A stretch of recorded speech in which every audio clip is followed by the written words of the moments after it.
am Dr. S. Lalita, Associate Professor of History, V. Maniperumal College for Women, Virudhunagar. Today's topic is British policy of mercantilism in America.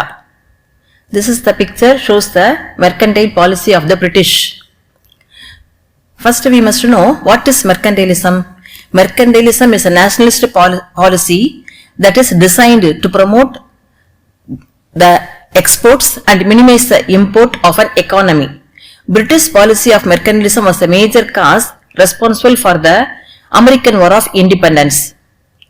See, in the American War of Independence, all the 13 colonies, that is Massachusetts, Connecticut, Rhode Island, Virginia, North Carolina, South Carolina, Delaware, Pennsylvania, all these colonies, they are in a position to pay taxes to the mother country, England, because British Parliament so many acts and then levied taxes upon the colonies. See, first they imposed a Navigation Act. 3 Navigation Act was passed. First Navigation Act was passed in the year 1651 and the next Navigation Act was passed in the year 1660. Third Navigation Act was passed in the year 1663. First Navigation Act. This Navigation Act explains that colonies transported the goods only in English ships. This one promoted the economic development of only the British, not the colonies. And the next act, 1660, this act explains that certain items should be, that is sent to only to the mother country, not any other European countries. And then third Navigation Act, that is 1663. This one imported the European goods by way of England. This one explains that all the imported exported goods should be known to the mother country, that is Britain. This was not liked by the colonies. All these navigation acts promoted the expansion of the British, that is country only, not the colonies. This picture shows the navigation acts passed by the British Parliament. And then new imperial policy followed by the British in the year 1663.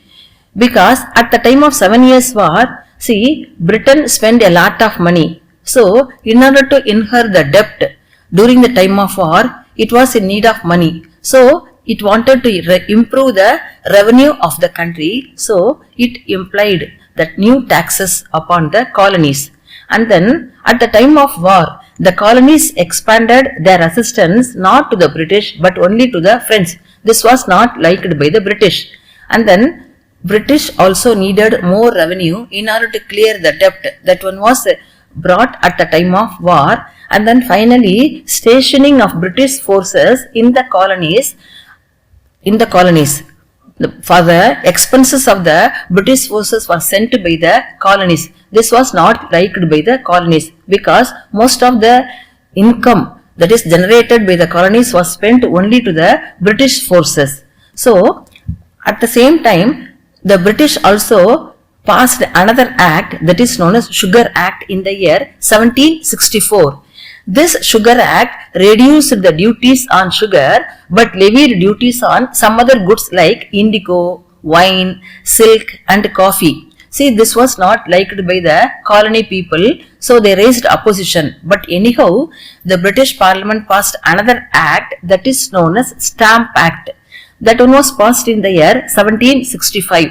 This revenue stamps should be affixed to legal papers and commercial papers, newspapers, pamphlets and other printed materials. All the stamps should be purchased only from Britain. This was not liked by the colonies. So, the colonies feared that the taxes imposed upon the British will be continued. It will affect the economic prosperity of the colonies. So, the colonies raised the slogan that is no taxation without representation. And then Sons of Liberty opposed the British taxation policy, especially in Massachusetts. And then merchants also started boycotting the British goods by raising their opposition. And then so that the British government repealed the Stamp Act in the year 1766. By this repealing of Stamp Act, it reduced the duties collected under Sugar Act, but they imposed some other taxes on other goods also. And then in order to impose heavy taxation upon the colonies, British wanted to impose Declaratory Act. In this Declaratory Act, British Parliament mentioned that British Parliament had the right to impose taxes upon the colonies. So the slogan, that is no taxation without representation, was vigorous in the colonies. And then again, Townshend Act was passed in the year 1767.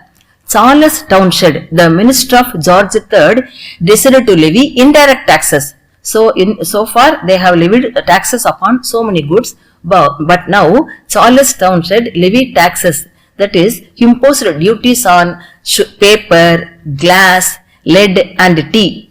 The money should be utilized for the salaries of the British officers, those who are serving in the colonies. So the British, that is, due to the income generated by the colony, was utilized by the British forces.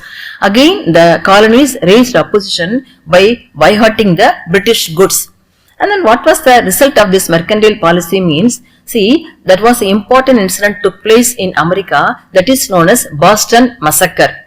Boston was the capital of the province Massachusetts. In Massachusetts only, they raised opposition against the British. See, they sent a circular to other colonies also to raise opposition about against the British policy of new taxation.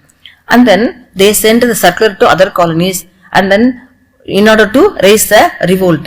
And then before that, they sent petition to King George III also in order to put an end to the taxation policy, but British was very alarmed, and then by the actions of the Massachusetts, and then mob violence started. See, in this incident, 5 Bostonians were killed by the British. So the colonial forces got so angry. But anyhow, what was the result of this Boston Massacre means? Lord North, the Prime Minister, repealed the Townshend Act and retained the tax on tea to uphold the rights of the Parliament to tax the colonies. Again, the British stressed that the British Parliament had the right to impose tax upon the colonies. At the same time, East India Company asked permission to sell the accumulated stock of tea without paying the taxes. And then the request was also granted. Because of that, inspired by John Adams in the colonial forces, about 50 men of the colonial people disguised themselves as Indians, and then on 16th December 1773 boarded the British ships which anchored in Boston Harbor and threw the tea, that is 342 chests of tea, into the ocean. That one was valued nearly 15 pounds. The British forces were very shocked about this incident. This was called Boston Tea Party.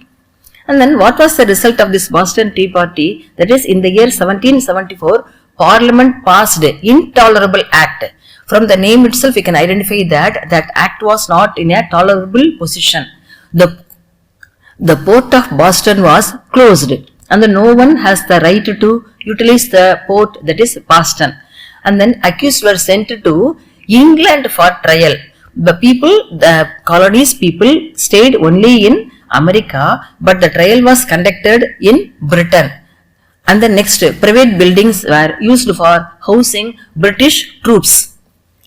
And then finally, colonists resented the principle of taxation without representation in the British Parliament, opposed the harsh measures of the British, and then colonies gained confidence in their strength and decided to shape their destiny. There are so many acts passed by the British Parliament. For example, Navigation Act, Sugar Act, Stamp Act, Townshend Act. All these acts infuriated the colony people, so they raised opposition. Because of the mercantile policy followed by the British only, make the colonies to raise opposition. See, finally, only the mercantile policy responsible for the outbreak of American War of Independence. Thank you.